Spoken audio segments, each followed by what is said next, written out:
Students, I am Sanju Hazdia, Assistant Professor of English at Government College Ratangad. Today I am going to explain Gabriel Okara's poem Once Upon a Time's last 3 stanzas. I have explained first 4 stanzas in my previous video. So this is our 5th stanza. And I have learned to laugh with only my teeth and shake hands without my heart. I have also learned to say goodbye when I mean good riddance, to say glad to meet you without being glad, and to say it has been nice talking to you after being bored. So in this stanza, father is telling his son what type of people has become in present day.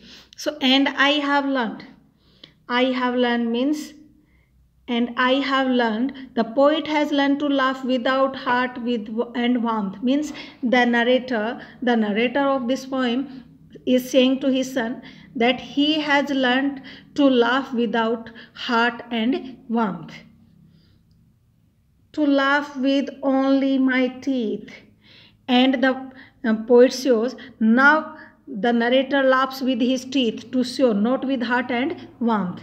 So father is saying that now he laughs with only his teeth, without any warmth.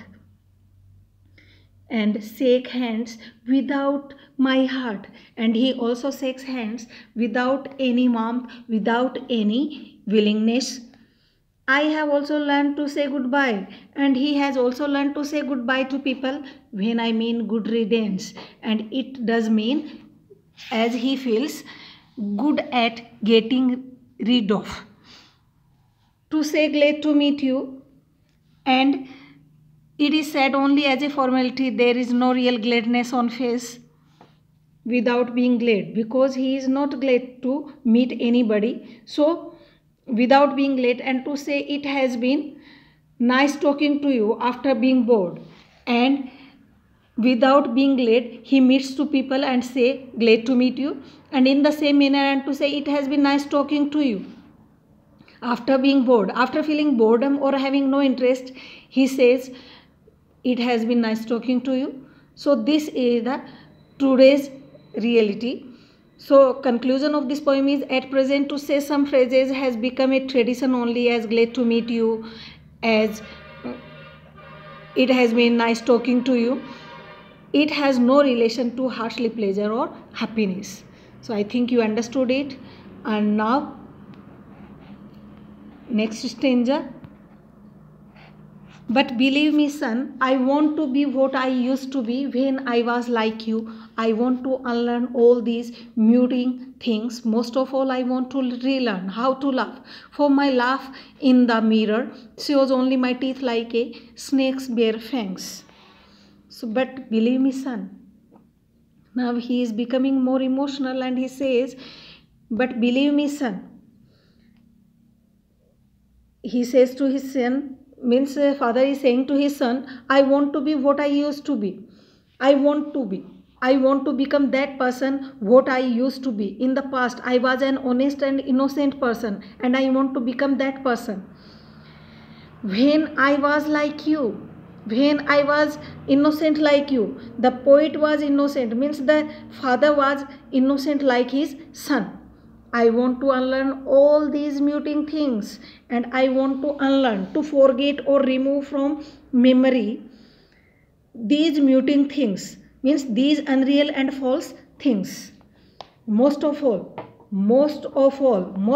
persons in this world, I want to relearn.